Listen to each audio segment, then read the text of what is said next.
Hi, everyone. Welcome back to Gate City Bank Field here at the Fargo Dome. North Dakota State has won a 21st consecutive playoff game as they defeat the University of San Diego 45-7 on to the quarterfinals for a 7th straight year. Along with Mike McFeely, Big E, Eric Peterson, and Jeff Kolpack, I'm Dom Izzo. I don't know what we were going to expect out of San Diego. I think a lot of us were in that same boat. And this was a San Diego team I thought that was way more competitive than I gave them credit for. They played well. But, boy, Jeff, the Bison defense turned this game around early on an MJ Stumpf pick six. They were no Valparaiso, certainly. Last time we saw a Pioneer team, much different. But MJ Stumpf, think about this. 2 of the starting 3 linebackers are out now for this game. Pierre G. Tucker may come back next week. Of course, Nick DeLuca is out for the season. He's kind of the lone wolf carrying the torch right now, I think. And he's really developed and turned into that guy who is just the tough guy in the middle. I mean, he plays on the outside, but he can really stick it to you. And he really made the play of the game, I thought, right away.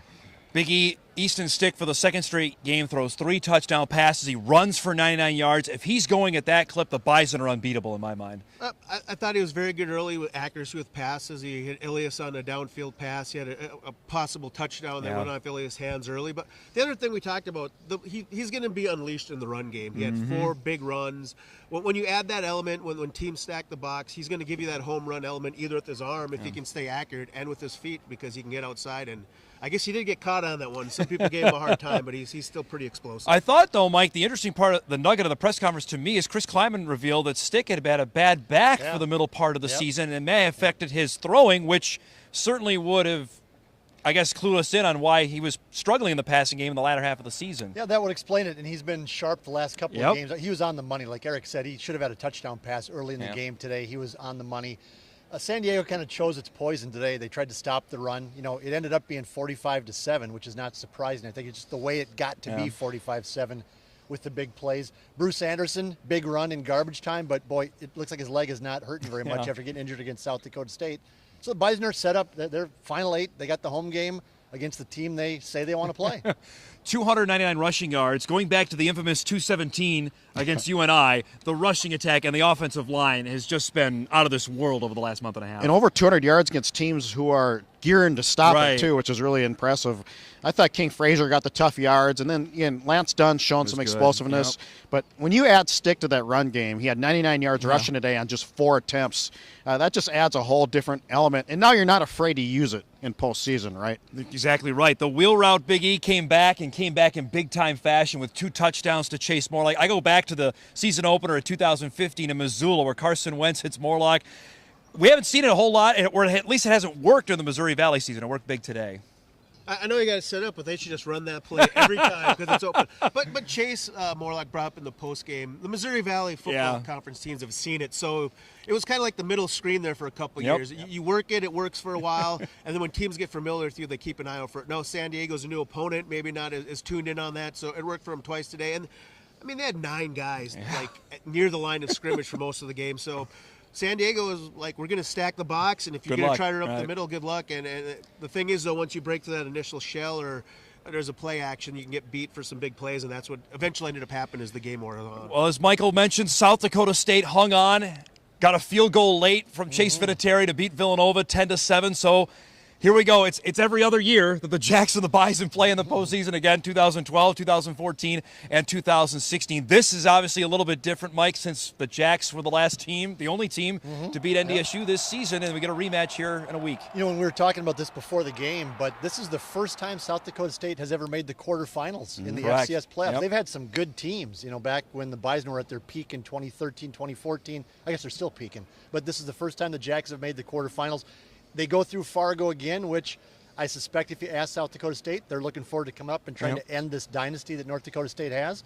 And we asked Trey Dempsey and Chase Morlock in the postgame, what do they think about playing South Dakota State? And neither one of them said anything but, hey, you know, kind of bring it on. Yeah. Not those exact words, but hey, we got to play them at some point, and so let's see how we do next Saturday. Well, if you're a player, you want to get back at the team that beat you. Yes. Just natural. Well, it seems fitting as well, Jeff, that if anyone is going to end this, it would be South Dakota State, who has had its season ended here twice over, including in that far end zone a couple years ago by R.J. Zadowski. I'm just saying that it would be. Everybody would be fitting. Don't flip-flop. I did not pick anybody. Don't flip-flop. I'm just saying it would be fitting if anybody would have beat him. What I wonder is, just when they prepare this week, these teams, they've seen each other so much that it just must be, okay, here we go again. Here's the Bison offense. Like, I don't even know if they need those flip cards anymore to prepare. I will wonder, though, how they stopped Dallas Goedert, because he was unstoppable in round one, Biggie.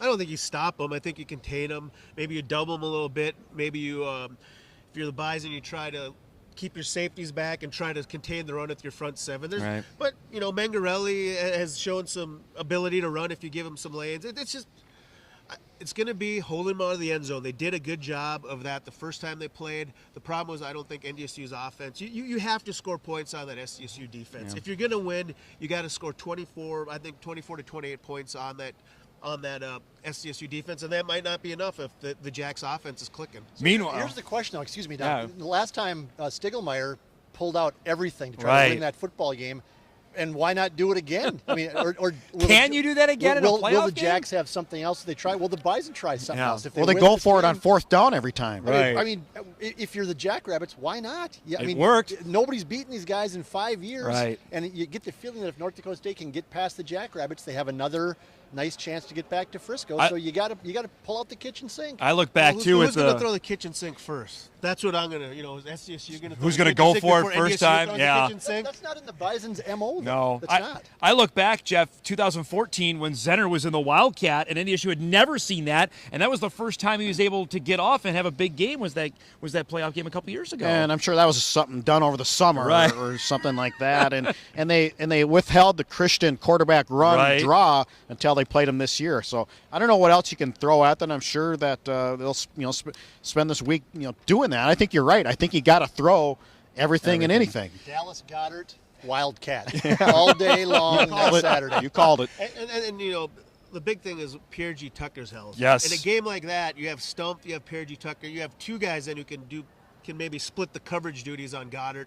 If Tucker's not ready to go or not 100%, that puts a lot of pressure on Stumpf to play a huge game. Youngstown State wins again as they take care of Jacksonville State. I don't think any of us were surprised that the Penguins won, but they won in dominating fashion at Jacksonville State. Sam Houston had a claw by to get by Chattanooga, and James Madison just decimated New Hampshire. So we have a quarterfinal matchup with JMU hosting Sam Houston State. We don't know as we're taping this the time or the date of that one, but that sets out to be a great game. I think all the heavyweights are really starting to meet in the final eight. There's really no surprises. Youngstown got red hot. It's just, Mike, it's odd because we saw Youngstown here. They looked disjointed, disorganized, a team that maybe its season was on the brink, and then since then, Bo Pelini promised it. The offense is there. But you know what, though? Today, though, they went deep.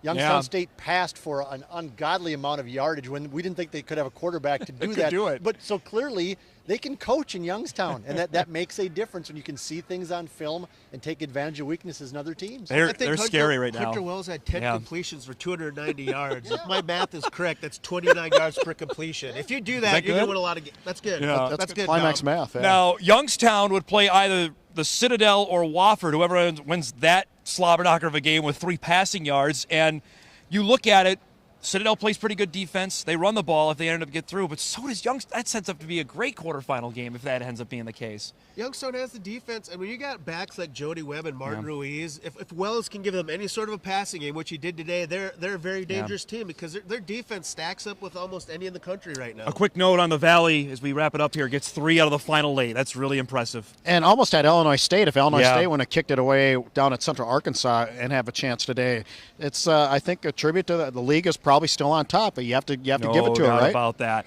North Dakota State, South Dakota State. We've got a week to talk about it. It should be fun after the Bison take care of San Diego here in the second round. For Mike McFeely, Eric Peterson, and Jeff Kolpack, I'm Dom Izzo. The Bison into the quarterfinals. We'll see you guys next week.